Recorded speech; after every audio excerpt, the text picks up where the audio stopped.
every ceiling will be new challenges, right? Every type of ceiling will be new challenges. It's hard to predict, what will happen between $1 to $10 million, right? You're going to hit a series of different challenges. Staffing will be a big issue early on. And one issue will be hiring. Another issue will be funding it, because payroll is really expensive, especially when you start stacking, if you're a solopreneur starting to be an entrepreneur, hiring some back office people. Now you're paying people things that you before got for free, right?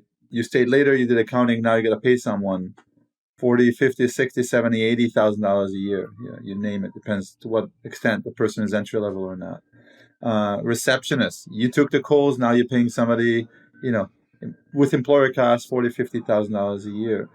And those things add up like this, and they're really expensive. So funding it, hiring, one issue. Funding it, second issue. And then you're going to make mistakes. You're going to hire the wrong people. They're going to cost you money, and then you're going to find out about it. They're going to cost you more money.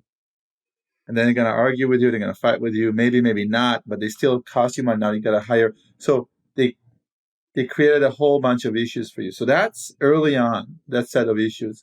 Later on, you'll have set of issues about scalability, right? How do you automate certain processes? You used to do, one job a week, then you move to, a couple jobs a week, maybe then you move to one job a day.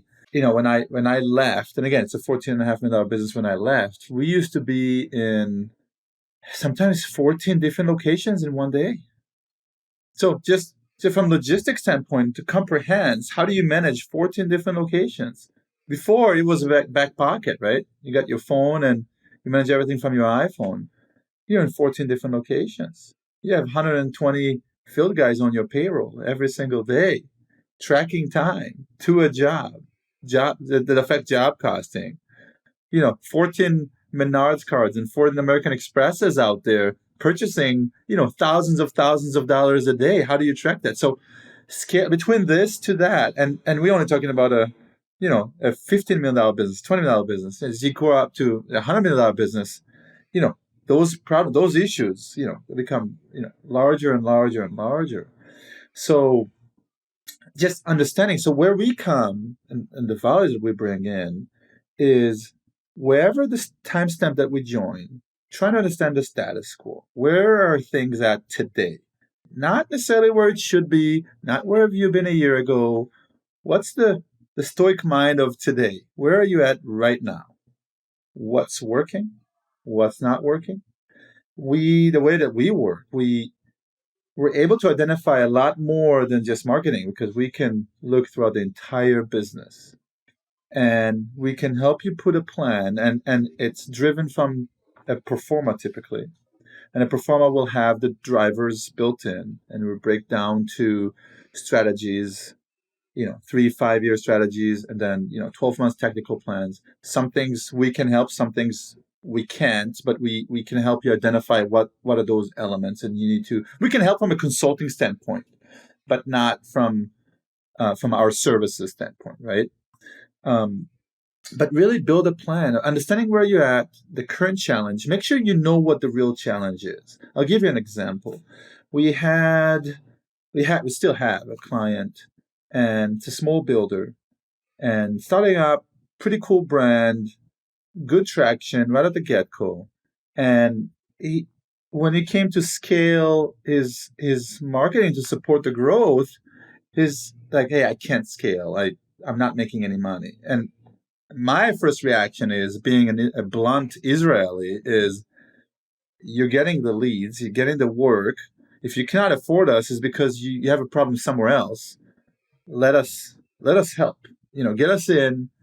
Let us help. Let me see, because you probably have issue in bidding. And then as I said that, he said, yeah, there's some jobs that went sideways and we'll make money on. So in my mind, it's like, you don't have a marketing problem, my friend. You've got either an estimating problem or an execution problem. But even that alone, I don't know still what it is. You maybe have perfect execution, but your estimating is weak.